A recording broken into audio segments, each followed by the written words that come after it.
2টা ক্লাস করে মনে হয়েছে যে মানে প্রথম ক্লাস যখন আসছি তখন তো কিছু বুঝতে পারি নাই যে এটা কোন নিয়ম, কারণ এই নিয়মে তখন করি নাই। শুরু থেকে দেন রুলস পড়া দিত, রুলস অনুযায়ী আমরা হচ্ছে এক্সারসাইজ গুলো করতাম রুলস অনুযায়ী, মানে রুলস গুলো মাথায় রাখতে হতো।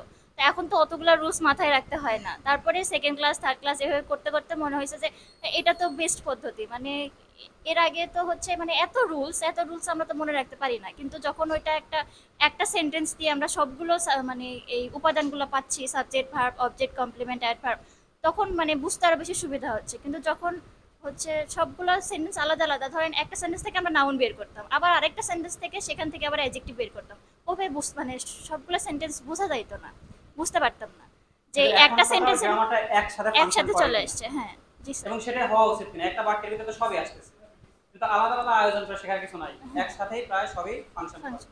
ওকে, থ্যাংক ইউ। আচ্ছা ঠিক আছে, thank you, thank you. Okay, একজন বলবা।